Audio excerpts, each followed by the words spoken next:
Serling. It's been said that singularly the most difficult feat of all mankind is to find a needle in a haystack. And the Twilight Zone next time we do it one better. We pose a problem of finding a Martian in a snowbank. It all adds up to a kind of extraterrestrial who's who with a couple of laughs and more than a couple of tensions. We recommend this to the space buffs and the jigsaw puzzle addicts. Next time on the Twilight Zone, our story is called Will the Real Martian Please Stand Up? That was so dense. Like, there was so many things going on with what he was saying. Like, I was needle watching in a behind him, waiting for like a Martian to go like, ooh. Just like someone on a silly mask. Are you a jigsaw puzzle addict? No, like, definitely not. My wife does jigsaw puzzles, but I wouldn't call her an addict. Actually, I do love jigsaw puzzles, so I'll be tuning in for this one. Okay. Yes. So they're going to be like hunting for a Martian? Is this like a search and... Like, is it? Well, this reminds me of you guys probably are familiar with a story called Who Goes There? No. No? Which is the original basis for the 50s thing, which is with the original version of the 1982 thing by John Carpenter. But the original story was called Who Goes There. That's what I'm thinking about, because like it's more of a what's the thing, like 12 Little Indians or whatever, like more of like that kind of vibe is what I'm kind of picking up from that, maybe. I like when Serling records like on location. He's standing in the snow. That's better than like a hallway or something. Yeah, the snow, which is probably like polyester or whatever. Asbestos, in front of a very heavy rock. Believe us. He just like knocks it. Whoa. So this, I'm not exactly sold here. So, will the real Martian please stand up as a reference to, if anyone's seen the original, To Tell the Truth, indicative of the time. A large part of primetime TV programming in the 50s was, and into the early 60s, was what they called panel game shows, where they had some D-list celebrities that would line up. What's my line and stuff like that. Right, exactly. I've Got a Secret. They're all very similar, and hosted by Geritol presents, whoever the personality is, and so. And the way that he's painted this intro seems like he's trying to align that with that particular viewership. So mentioning the jigsaw puzzle lovers, and it just seems to me like we're looking for something that's very much up the middle here. So I'm not sure that I'm really on the hook for that. We are all, I think I speak for us all when we say we're sci-fi connoisseurs. So I'm interested to see what they can pull off, but I'm not enticed here. What would you we all have our cookbooks that are called To Serve Sci-Fi. What would you rate that then, Dan? It's going to be a 5. 5, right in the middle. I thought you were going to go right up the middle. That. I'm optimistic because guess what? I'm sure that Mr. Serling has sold his number of turkeys in this time. I always mentioned that season 3 has some real some awful stuff in it. But I don't know. I don't feel like you come out of the gate with a teaser like that unless you have a fairly strong sense of confidence about, you don't have to sell something that's amazing, but you do have to sell something that's subpar. So I'm going to be optimistic, and I'm going to go with, I'll give it the same as before. I'll give it a 7.5, and with the hopes that it'll be astonishing. You saying Rod Serling is playing the consummate Canamet here? I am saying that he is Canamitting his way into my heart. How many consummate Canamets out of 10? You missed your chance of that one last time. No, too late. We don't edit these. They all just come off the printing press. That's right. We'll fix it in post. Yeah, I'll just awkwardly put it in there. No, I'm intrigued. I think this is going to be more a comedy for what it is. Just by you say we're going to have a couple of laughs. I think this is going to be a bit more of a light-hearted affair. I don't know if we're having a little bit. Is it going to be like who's the Martian? Is it going to be a little bit of a whodunit, like kind of Clue kind of thing? I think I'm more on the money with the thing Who Goes There reference it, and especially because I feel like you're forgetting what the Lonely teaser was like, which was played off more as a joke, and that was not a funny episode. So I don't know. I'm optimistic here. Hope springs eternal. I'll go for a 6. I'll go just over optimistic. Auto. By the way, we're coming off a 9.7, so these guys are very conservative. And actually, I was going to pre-rate this a 9-point middle. Ooh. But you guys are scaring me. You might actually talk me down if you don't like it. So I'm willing to be persuaded off my perch. Okay. We'll see. All right. Well, we're going to go and watch the episode. See you on the other side.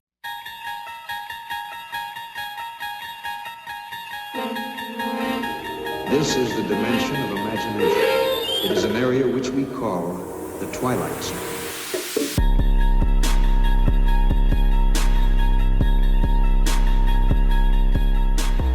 Welcome, ladies and gentlemen, to the Holodeck, our exploration through things that are non-Trek. For a change, we are going through Auto's recommended list of the Twilight Zone episodes, and we have gone on to Will the Real Martian Please Stand Up? A tale of a whodunit in the outback of nowhere in a diner in the snow, where a couple of cops have to work out who the real Martian is amongst this group of wayward travelers. They do a great job. I just realised I'm kind of channeling my inner Serling here doing this. I'm kind of like a group of travelers attaching the...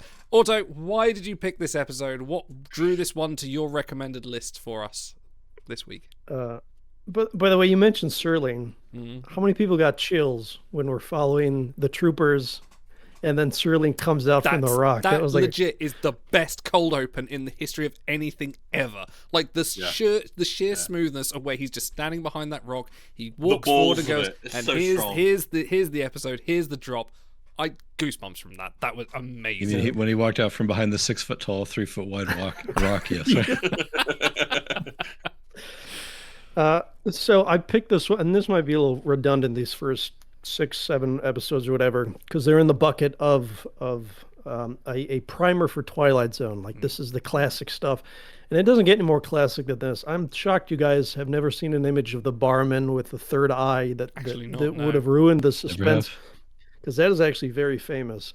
So yeah, it's classic. It's whodunit. It taps into the a little bit of the Red Scare kind of commie, and then aliens walk among us type thing. There are a lot of themes here that are very 50s, early 60s. So it's just a classic. You can't not talk about this one when you're doing Twilight Zone. The vibe I got right at the start, and I mentioned it when we were watching it, was I definitely got like a 12 Angry Men kind of feel for it. If anyone's ever seen the 1950s classic, that is an absolute brilliant watch.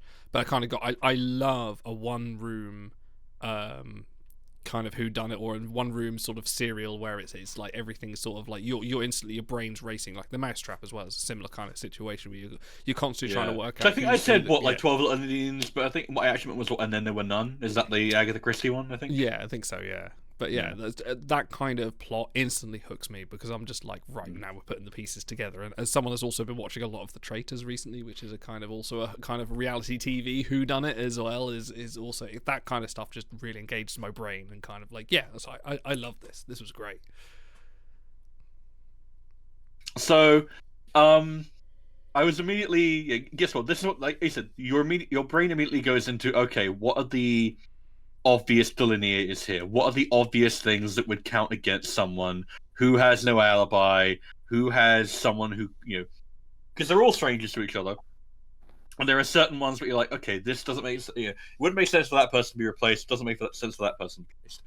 And they kind of cottoned on to, okay, the couples, you have to assume that they would have been next to each other, or like keeping track of each other during the thing. So that's probably a safe bet. So then you go, okay, bus driver, unlikely, too obvious. He's overacting a little bit. Doesn't feel like it'd be him.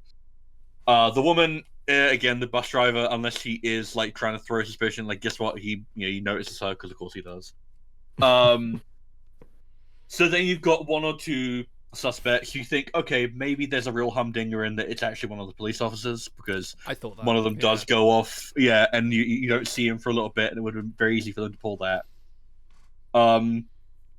I was kind of pleased, however, because there are hints as to the identity of at least one of the aliens, the Martian specifically. Because I noticed right away, why is there a portrait of Satan in the background? I think it was just a bull, actually. Yeah. But they are very, very, very particular in framing. What is Boyce's actor's name? Because he's great. He's probably John the highlight Hoyt. of the episode for me. John Hoyt. What a fucking great actor. Yeah, for reference, plays Dr. Boyce in the Cage from Star Trek, for those that so I love him as a one-off character. And I feel like they very obviously knew he was the pick of the litter here in terms of like being able to play a commanding, interesting presence, because he knocks it out of the park. But yeah, I noticed that they kept on shooting him from an angle in which you get the little devil horns. Just a little bit. Slow. It's not too oblique, but it's there. And also the fact that he's the one playing everyone off against each other because he finds it amusing. And you think that's just rich city Bostonian, I'm a big shot asshole like kind of vibes, but it's not. But the other twist is the one that I was like, okay, that's interesting. Because I did consider him. I was like, well, if he was here when all of you arrived, then no one's going to have known. And then I was like, well, they know him by name, but then again, he could have introduced himself. So I felt fairly certain, but I didn't. I was like, this could go any which way. There's a lot of different places. They made sure to do their homework that you can't definitively say it's someone. You can have suspicions, but do you know what makes me do a lot laugh of work here through this though is like they talk about like, oh yeah, we're all getting on the bus. It was blinded in the snow, and then at the end when they all get on the bus, it's like the smallest bus ever. I think if you walk on that bus and you do like a mental checklist, you'd be like, yeah, I know everyone that's here. You weren't there, but yeah. Well, this presumably sorry, small town, small diner. So go ahead, Dan. Yeah. No, finish your thought, Otto. It's all right. Presumably small bus, small diner. This is not like a giant Greyhound going through. So, Yeah, and they make sure to cover their thing with the snow and saying, "Oh, I'm overworked. It's like it's late fine. at night." I'm not going to get so hung they up do. on that They plot do. point. I'm not going to. I'm just observing it. Dan? So a little spoiler here. I wasn't impressed. I won't be rating this highly, and I've got a few notes. I didn't have a lot for the last episode. So this presents itself as a whodunit, right? We mentioned Clue before the episode. Murder mystery reduction. The problem is that you can immediately eliminate nearly everybody just based off of them knowing each other. So there's no body snatcher. There's no replacement. They paint that very briefly when the wife talks about not really recognizing the husband, or when the girlfriend says, "Didn't you have a mole?" But that doesn't matter because they all recognized each other. There was only one extra person, not two. So every couple, they're right, can immediately be written off. I guess the cook, right? He was the sole proprietor of the diner. So he saw everybody as they came in, and they saw him. Same with the bus driver. Everybody has seen those people before. So the dancer, I guess, the driver had took a shine to her and recognized her. So the only two people that nobody can account for and recognize are the businessmen and Jack Elam, the crazy guy at the counter. So instantly, within the first couple of minutes of them reaching the diner, you realize that it's just between two people. So now you're just looking for the differences between the two of them. So there's not a lot of suspense there. The other issue I have is there's this show. It was clearly a budget episode, and Otto, you mentioned before we started, there's really only 3 scenes in the episode, and it's okay. It's fine to have a claustrophobic set like that, but it was a little bit too minimal. Everything was blocked off to the point where the actors couldn't even move. They couldn't stand up and move about, so there was no real opportunity for confusion or movement. Everything was so sanitized that there wasn't even the opportunity to really build a whole lot of suspense. So what did they have to relate to but turning the lights on and off and making a little bit of noise with a Victrola machine? And it really wound up making a lot of what could have been a fantastic episode where people turn on each other and start to really get nasty with each other. Now it winds up becoming much more obvious, where you've got the businessman being the only person who's doing that out of everybody, and everybody else is just trying to get back on the road and get to wherever they're going. I don't want to bring this down too much, because I'll say I did enjoy the journey that we went through.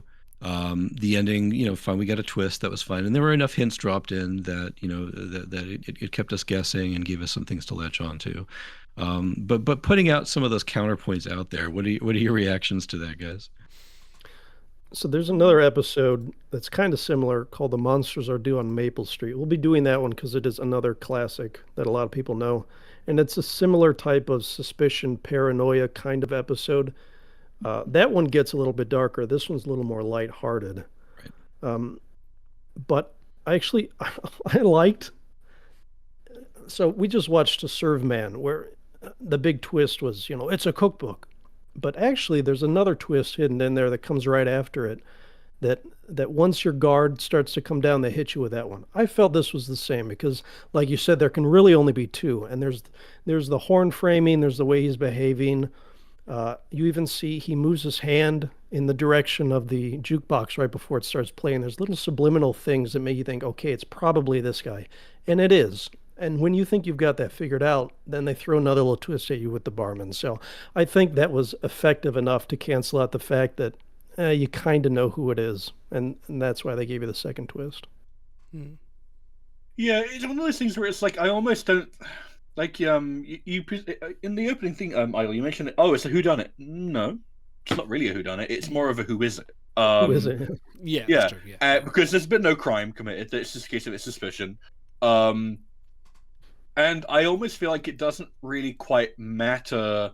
Okay, who is it? It's a case of, are the police officers smart enough to pick up on it? And I almost kind of enjoy this not as a whodunit or who is it in the traditional sense of we've got to find out who it is before they kill all of us. Alien's not interested in it. Alien doesn't give a fuck. The alien makes it blatantly obvious that he'd kill everyone in the diner if he wanted to. Like, he blew up the salt shakers just as a flex. In fact, it becomes much more about, okay, what does the alien want?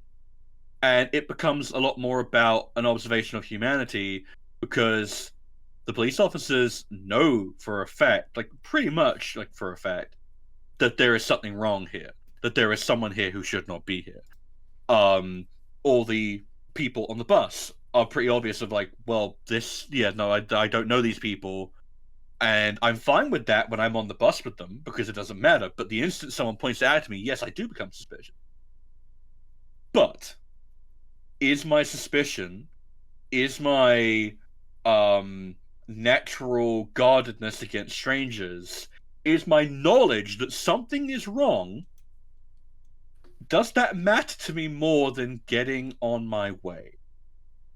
And I feel like that's actually the point of the episode, is like a question of how suspicious can things get? How weird can things be? How much can I play upon your suspicions and point out how little you know the people around you, only for you to say, I don't care, I just want to go. And I feel like that's actually the point, and that's what the alien is actually doing when he says he's an advanced scout. He's not here to observe tactical defenses. He's here to observe humanity and work out how easy of a mark are you. And it's like, it's a little bit of a play. Is that kind of the reason why you put this one right after Serve Man? Because they are almost mirror images of one another. It's Alien Encounter, yeah, they're kind of linked up. Because it's like that the alien's not interested in like who can find me or not. Because guess what? If the police officers had found out who he was, probably would have just killed them anyway. But he's having fun with them. That's what he's doing. I feel like this is, if you were to rewatch this episode, this turns less into what Rod Serling was promising us, which was a whodunit, and more into a character study of this alien and how he's manipulating people and excuse me, clear my throat. How he approaches the situation from his point of view. If you now treat this episode from the Martian, especially Martian's point of view, or actually even the Venusians, even his point of view of the episode, it turns into a different story almost about how can you make people paranoid? What is the thing that makes people turn against each other? What is how weak are these humans to social influence? And I think that is a more interesting point than what the story. So I think you're right, Dan. Like, there are some issues with, like, you're right, the blocking is there, people are there, and the overall whodunit isn't particularly important, because like you say, they coupled off, and you're right, we're not suspecting the couples, there's only the very few people here and there. But I think that's kind of, as much as Rod Serling said like it's a whodunit, I don't think actually that was the point of the episode, which is illustrated more by the fact that they all go, okay, the bridge is up, let's go, and we have that final act that kind of breaks everything down in this character piece between the Martian and the Venusian, which I feel like was more about the focus of the episode than maybe the clue, which was, I feel like, a little bit of false advertising of Rod, how dare you? Well, you sold us the wrong script. Sold us a lemon. Because it's a case of like, if you approach this from the perspective as a whodunit, it's unsatisfying, but that's because it's not a whodunit. It's a what does he want? Yeah. I feel like that's actually what it is.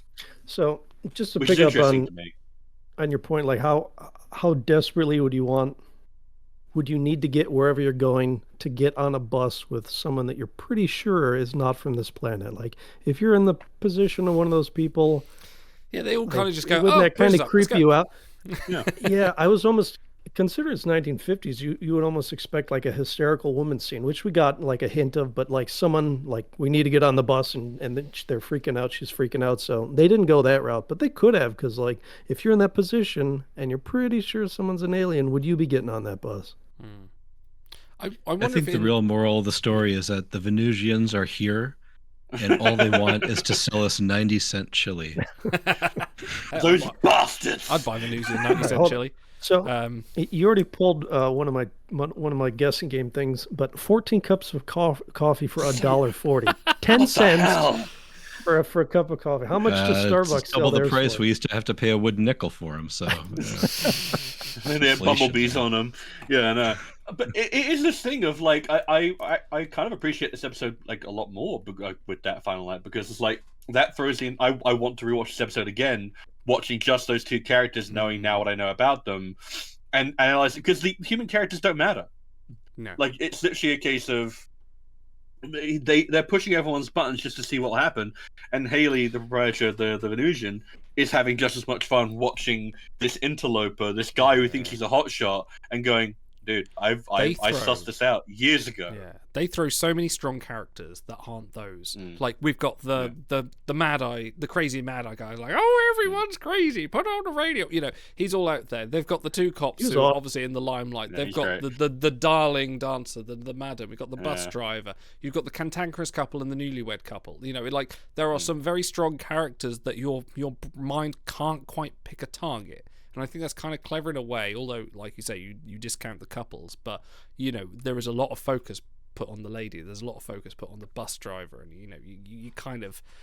you're there in the prospector as well, to the point where if you're thinking this if you're watching this in 1961, like, with that mentality, bearing in mind that possibly, you know, the average person that is watching the Twilight Zone wouldn't have known many of these tropes or many of these whodunit mysteries unless they were massive Agatha Christie readers. Well, no, actually, no. Was she maybe more of a Dickensian? Yeah, she was around by then. Yeah. Maybe she's if you're timeless. a big whodunit reader, you know, from a TV perspective of just sitting down in front of your TV dinner, and you'd be like, oh wow, I can't pick who it is. You know, it is a modern concept that we are tuned in our brains to go like, okay, we can filter out here, we can do this because we've watched all this thing a million times before.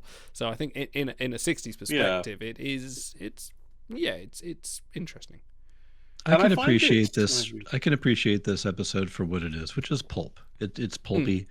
We've got, you know, look at these aliens, and, you know, they're already here, and, you know, we you know, it's low budget, so, you know, we might have had a spaceship, but we couldn't even really afford the stock footage though from, you know, from the movie, so we're just gonna pretend like it, you know, is underwater, and we'll throw in some sound effects from the TARDIS, and the you know, so there's but I think mostly this is what really framed this from the start as just being kind of an entertaining half hour of television to give people what they want, which is a little bit of mystery and a little bit of makeup and aliens, and you know, but really it pulled a lot of punches because it wasn't intended to be anything hard hitting. This is not hard sci-fi. I don't think this is really telling a message. Otto, you seem to have a comment on that. Yeah, you know what I'm going to do? I'm going to put Monsters on Maple Street next, because that's a good compare and contrast. That one hits a lot harder than this one does. So, yeah. All right, let me sidle up to Dan and give him some defense here. Something I actually really only noticed on this rewatch, which is like number 15 or something over the years. Wow. Something I really didn't like. They spend like 3 minutes with everybody going, "You mean one person got off the bus that wasn't?" And they do it like they just repeat the same line like 6 times. And I'm watching the little bar at the bottom, the time bar. I'm like, all right, how much time are we trying to fill here with like, all right, we've got it, we've established it. You can stop saying it in different voices. So that was a little bit stretchy. That there were 7 people on the bus. No, there's 6 people on the bus. See, even I got it wrong. That's why we need reminding. There we go. Explain. Idiots like me. Yeah, the other question I have is that if you're going to have 11 characters in an episode, they all really have better have an important part to play. And I felt like the couples, particularly the young couple and the old couple, they were there. Just had no place whatsoever. I mean, they were clearly able to be eliminated, but also they didn't really add very much to the conversation other than just a tiny little nugget of doubt, but nothing that really took hold. Hey, they all got I actually think it's partly a case of like you're getting a cross section of society here, because you're getting the old couple, the young couple. So you get like, you know, like the young and the old are married. You get the vagrant, who is, you know, like the homeless, the insane. You have your average Joe bus driver. You have your exotic woman. You have your businessman. This is essentially your cross section of 1960s society, and that's the purpose of these characters. I feel like the one thing that was missing from the young couple was him saying like, well, I'm being shipped out tomorrow, you know, we're going off to Vietnam, you know. Yeah. That's the only thing that's kind of missing, wasn't it? But it's like, this is, I feel like, the more I think about it, this is not an episode about who done it. It's the case of like, it's spectacle. everyone is overacting. Everyone is demonstrating very loudly and very strongly who they are and what they're about, to the point where the alien is also just being very obvious about who he is to see if anyone will notice. And it's just, I don't know, it's interesting. I don't feel like this is almost, because I brought up, why doesn't anyone think this is Soviet? Why is everyone like this is a UFO? Why does it have to be an alien? And I was like, surely, 1960, like the Cuban Missile, 1961, Cuban Missile Crisis is only a year away. Like, tensions with the Russians are relatively high at all the best of times. Why not that? And it's because it's not about that. It's more a case of like an examination of human behavior, I feel like, and just like how we react in these things.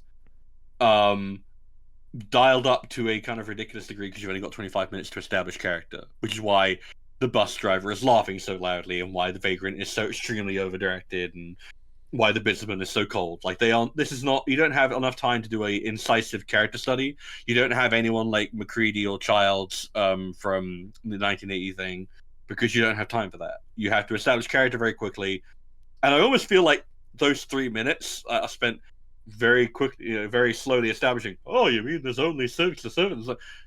It's almost a joke on their part, because it's like, yeah, no, you're spending a lot of time on this thing as if you're struggling with it. It's very obvious that there's a problem here, and I almost feel like it's a case of like the Martians, like, wow, these guys are idiots. This is going to be really easy. So it's funny, and it's natural if we're going to record two in a sitting to kind of compare and contrast, and they are both alien type stories. But it's funny that, and To Serve Man, we all kind of commented that there's some jumps there, and it's done in a narration style, but there's a lot of time jumps there. Yeah. But I think they provided a lot more depth and discussion points than this one did. And it's funny because this is set in one room. This is the talky one. Like, you could have everyone discuss and interplay to the point where you could present those kind of things. And it's interesting that they kind of flip-flopped who did what based on the presentation. I think that would have fit more in this one. And this is more meant just as a lark, I guess. And that's why I kind of illustrate that like 12 Angry Men is like a very apt comparison to this, because it is like it's the same format, but that is amazing. Sorry, I think this is kind of an episode about spectacle, because it's a case of like, it's not just how much everyone's overacting, but also a case of like they themselves, the directors and the writers and the actors, are having fun with little flyers like Rod Serling appearing behind Rock, and like the 3 hands and the hat. Like, they're having fun. It's a bit of a goof around, and I feel like criticizing this as like, oh, it's not good speculative science fiction. Well, I don't think it's kind of meant to be. Like you said, like, it's meant to be pulp. Sorry if I'm repeating everyone's. How dare you dislike this, Dan? Get off the show. I'll say what I appreciate. What I do appreciate, this entire episode's in real time. No, I stick to your guns, man. Stick to your guns. No, it's an interesting choice, and so we get the entire thing wrapped up pretty neatly. There's it's entertaining. I think it'd be hard to walk away from this episode saying, man, what a waste of time. I mean, they brought you on a journey, and you felt like you were a person in the room with everybody else. So, it's watchable. I'm okay with that. I especially appreciate Jack Elam. We haven't talked about his performance too much, but he's the cockeyed, he so owns every morsel of his own appearance, and he if you've ever seen him in the 60s. If you've ever if you've ever seen him, if you've ever watched any Western from the period, he showed up as the heavy from it. He's chronically the bad guy, so it was really nice to see him just be able to have a little bit of fun with a part, and really roll his eyes in an uncanny way at everybody in the room constantly. Yeah, totally. I got my other, since you guys figured out the 14 cups of coffee, my other guessing game is about Jack Elam, and whoever's closest wins a smooth, easy pack of Oasis brand cigarettes. Jack Elam, who played, quote, Grandpa, how old was the actor when this was filmed? Everyone guess. Is it going to be something stupid like he's only like 25, but he's just smoked a lot of Oasis cigarettes? I'm going to go with a solid 40. I was thinking 40. I think 45. I'll go 45. 33. Stars right on the money, 40. Wow, nice. But he's supposed to be 60-something grandpa, but he has too much Holy energy. Shit, I'm 40 next year. Wow. You're gonna You have to look get much better, started. You're gonna get started on that. So you know what? There's something we haven't really remarked upon here, which is that like I appreciate this almost as that those last 5 minutes are almost from a different episode, and yet not, because they're all part of a character study of these two aliens. And I almost appreciate the fact that okay, so there's an obvious menace, right? Of like, oh, aliens among us. Oh. Except it's played with such like indifference. Like we've mentioned the fact that they all get on the bus with who they assume is an alien, and it kind of is. And then you get the reveal of, oh, the Venusians have been here for years, and it's like, okay, and then what have they done? They've served us 10-cent coffee and 90-cent chili. They haven't done anything. And it's like they say colonization, and it's like, okay, if they hadn't said the word colonization, if they said they just want to live here, would that make them like completely almost like benign? And like the Martian is much more obviously belligerent because he actually manipulates people into dying. I think the Venusian belligerent even said against that, salt. yeah, even Venusian said that like, oh yeah, my people are coming now. So like, it sounds like he's kind of just got there before the punch. Maybe he's only been there a couple of days and went, actually. No, but he says it's been years. He says it's been years. That's true. He does, doesn't he? And it's like I like that implication of like benignness, of almost like, yeah, maybe the Martian is a dickbag, and maybe he is like he killed just like 6 or 7 people, and the police officer, he killed like 9 people as a flex, just because he could. Yeah, that's just true. to watch He is him die. murderous. Yeah, he's murderous. But you bring But up the an Venusian is interesting not. point about immigration. Is that what this particular episode's about? Could be. Yeah. It's about who is here versus who's coming. Interesting. I think Yeah, it's very taps into something very primal, and that's they walk among us. So it doesn't matter what they're actually doing. The fact that they could be here among us. Yeah. This is in an era where we still have the House of Un-American Activities pulling people correct. before Congress and you know interviewing them. So yeah, it's the suspicion, it's the paranoia that I think is a lot more era penetrative. That's not the right word. Like it was a lot more in the collective consciousness then. Yeah. Yeah. Okay. Like, especially like for me in Idle, where we like live in England, where it's like that multiculturalism is so ingrained now. It's like, and also in the US, like it's a case of like you don't even really think about it. But back in the 50s, that was a legitimate concern. Well, I say legitimate. There was a degree of which it was not. Good old Powell. Yeah. But that was a few years to be going ahead for. But like, yeah, it is. I just find it interesting the way that the Venusian is sketched out, where like, if he didn't say the word colonization, he would almost be the hero of the story. It's interesting. Wow. Interesting. Anyway, all right, a couple behind the scenes things. Cool. I don't know why we're bearing these after like a half hour. These are supposed to be up front so people have the stage set. All right. Toward the end of the episode, Ross, the Martian character, is seen smoking Oasis brand cigarettes. And earlier he drinks Sanka coffee, which was the show's alternate sponsor. So this was one for the sponsors, this episode. Nice. Producer Buck Houghton talked about the third eye makeup on the Venusian. Quote, "We tried that 2 ways. We had the actor with an eye in his head, and we were going to try with the double exposure, but the double exposure didn't work at all because you could still see through it, and it wouldn't have allowed for any movement. We could have had it blink, which we couldn't do for the other one, but it was more important that it looked, he could move his head and whatnot. So, guess what? It looked better than Doctor Strange 2. Yeah, kind of did. Okay, let's go on to Bread. What was your most memorable moment of the episode? I'm actually going to go first on this occasion. I'm going to jump the gun. You're going to steal the one we're all thinking of. I'm going to steal the one you're all thinking of, and it's going to be that third arm reveal on the Martian when he so smoothly sits there at the bar and all of a sudden just comes up and lights his cigarette, and I was just like, I was gobsmacked. So I was good. like, that was so smooth. Excuse me.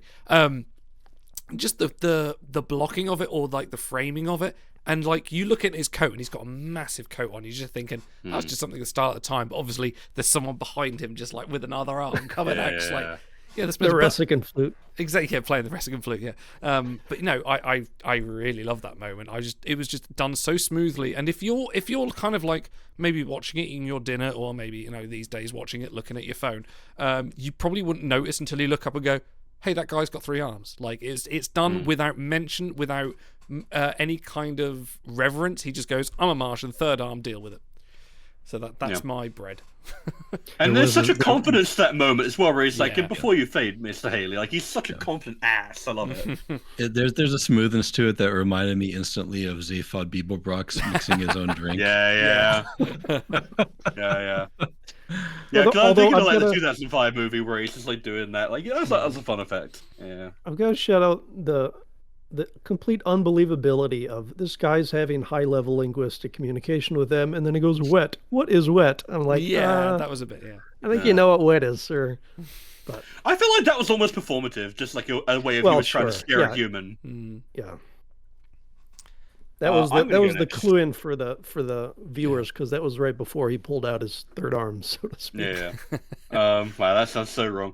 So I'm gonna leave alone the Rod Serling moment. I'm gonna leave that for one of you two because that's such an obvious one. I actually really like after the bus leaves, you get this great shot of the businessman character, the Martian. What's his name? Jack Hoyt? Is that his name? Who played voice? John Hoyt. Sorry, yeah. And they do a really good job of picking out to make sure he's got a really distinctive black coat that he's wearing off his shoulders. He's not actually wearing it like when he's in the diner, and then he's wearing it and you get this wonderful framing of just the outside the diner, and then he's just walking in, and then Haley looks at him like, and it's almost a little bit like what's that painting? I forget the artist, but Night Owls, like, you know, the restaurant with no door. Oh yeah. Remind me a little bit of that, of like this almost like timeless, like this little Nighthawks, I think. Yeah, but yeah. Nighthawks, that's it. Yeah, that's one. Something about that framing and the implication of, okay, so they all left on the bus. What comes next? And it's like, return back to the diner. It's like, okay, cool. What are we getting here? And that's just a strong visual. Like, I feel like there's a lot of really like strong visual flair for this episode. Like, yeah, maybe it wasn't as tightly or speculatively written or intellectual as the previous episode, but I feel like it has a visual flair and just like, I'm going to hit you with something that's going to change your perspective. I really enjoyed this episode for that. That's my bread. Dan, Go ahead, got some Dan. bread? Jack Elam's reveal. He just twists around.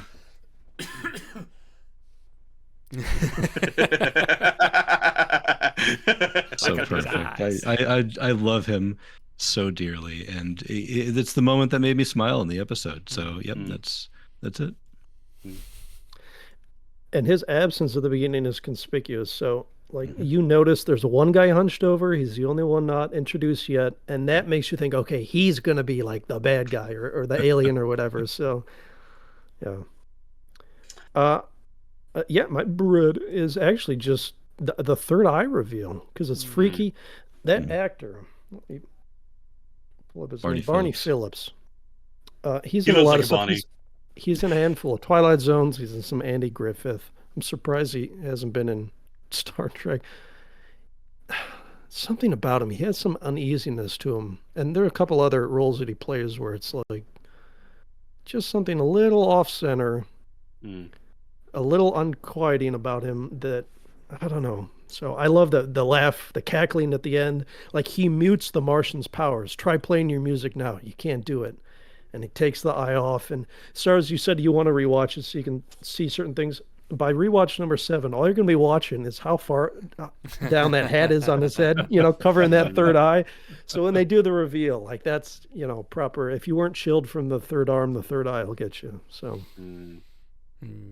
All right. He has an extremely friendly smile, but yeah, he does carry all of the tension up in his in his forehead, his eyebrows, and that's what's disquieting about it. Yeah. Yeah, that's actually right on the money. I didn't even realize that, but yeah, I always want to watch this again just to do that.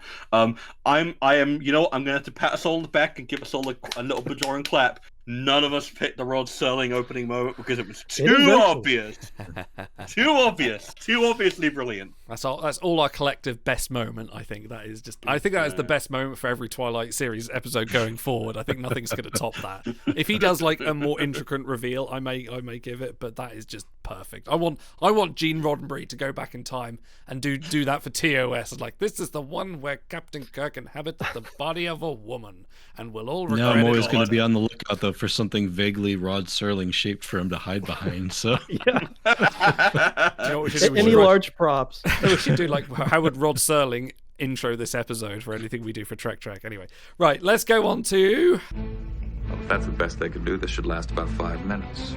5 minutes.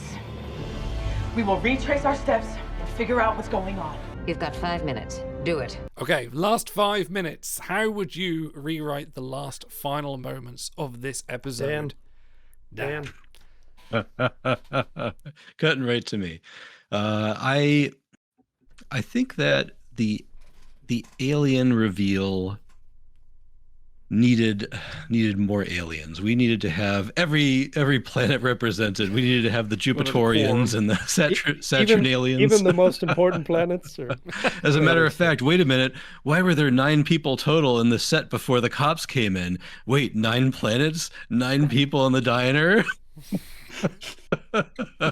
And everybody's got an extra something, an extra eye, an extra arm, some ears underneath. You know, look at my ear, look how alien I am. Ends on the third nipple. That's what it ends on. Scaramanga. Shit, he's here. Oh no. Yeah, Christopher Lee was here all along.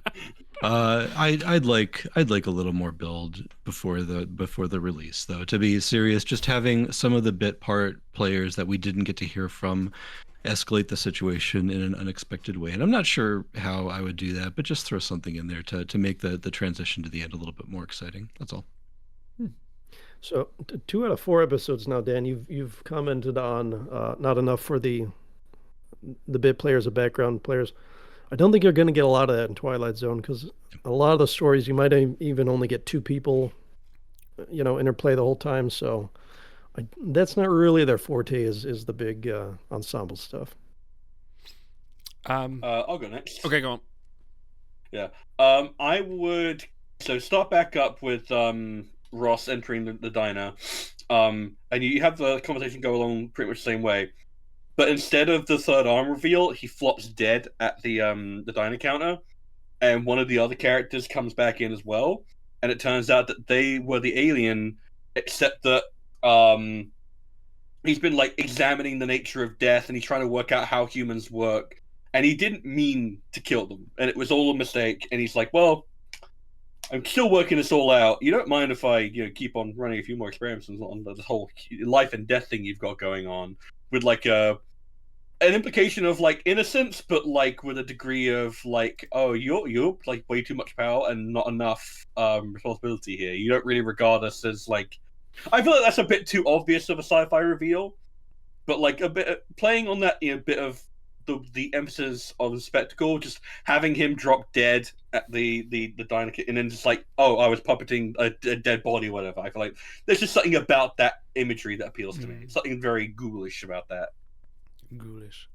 I'll go for last 5. I'm going to change that entire last act. I'm not going to have the diner reveal, but instead I'm going to have the cops going back to their car, and I'm going to play kill them all just to be safe. Yeah.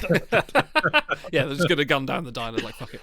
It's the American way. No, they're going to just, the deputy's going to turn around to these, the police captain's going to be like, well, I wonder who it was all along. And the deputy be like, well, it's a strange planet to colonize, but I guess we do it. And it reveals it was the deputy all along. He went off and he got, kidnapped, and it was his kind of observation on human paranoia and things like that, is a character piece on the people in the diner rather than that, and he kills the captain. Oh, so do you think the deputy should be you know what, maybe we shouldn't colonize? You all seem really real, we can't live among you. Yeah, exactly. Yeah, it could be something like that. We made a horrible mistake, I'm just going to gas the planet, or something like that.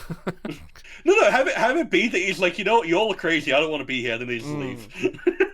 Yeah, something like that. Just something that's a little bit, because that was one of my suspicions was the deputy. But yeah, I'll just expanding on that.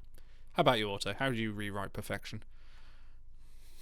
So I like that shot that you mentioned, Stars, at the end when Ross comes back in. That view from the outside in, that's important to my setting.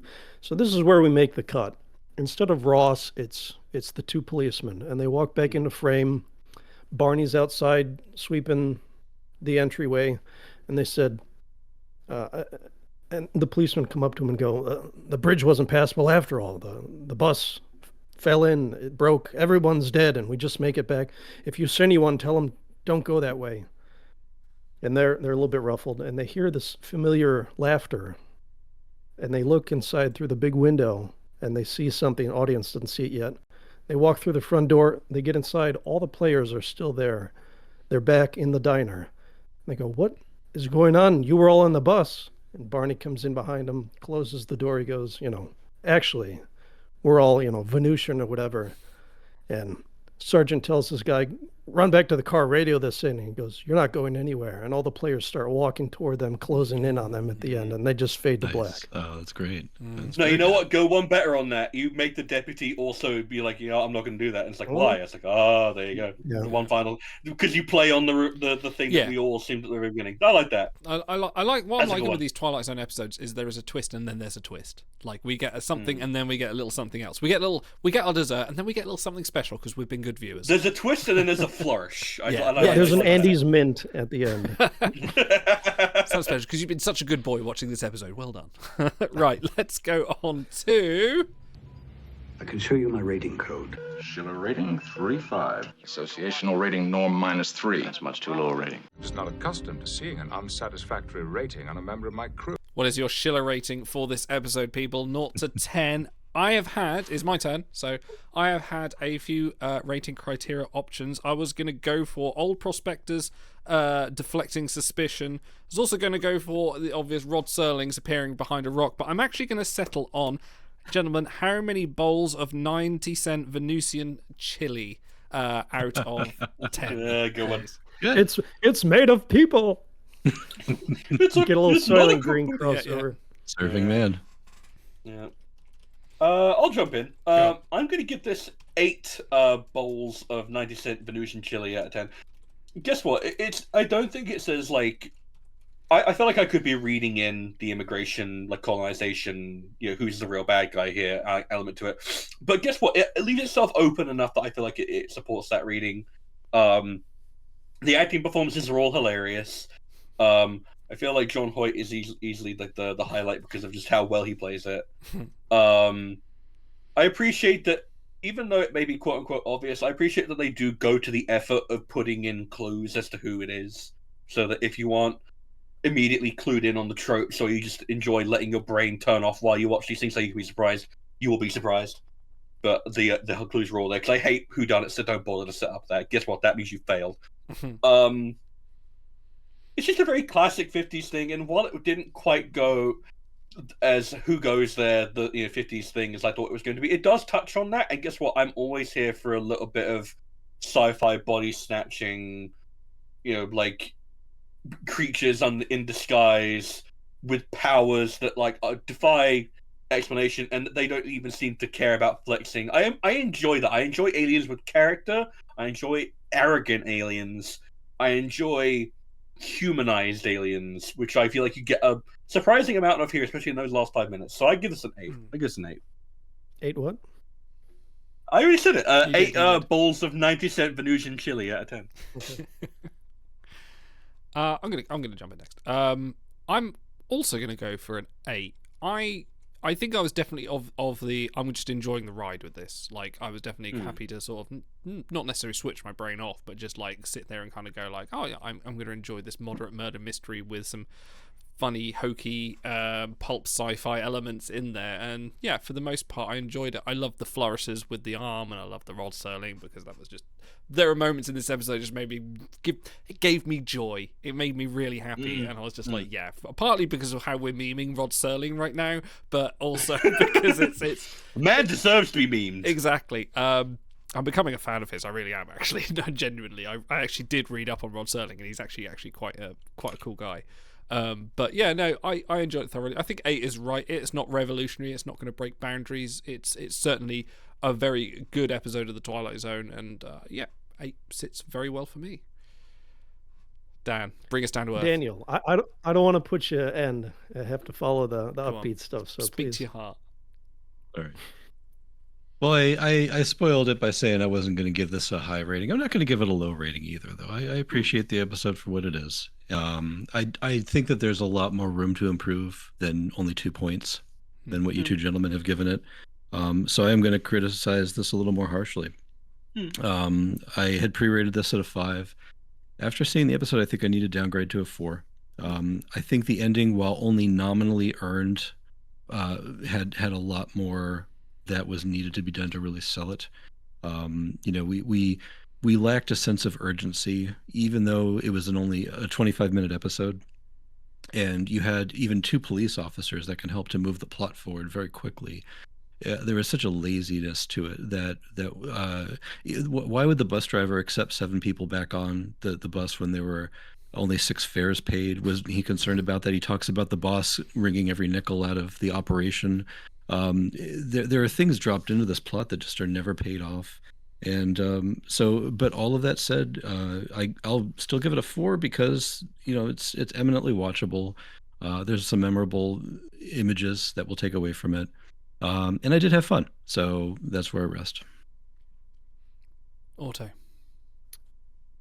4 bowls of 90-cent Venutian chili. Four bowls of 4 dishes of Venutian chili, best served cold.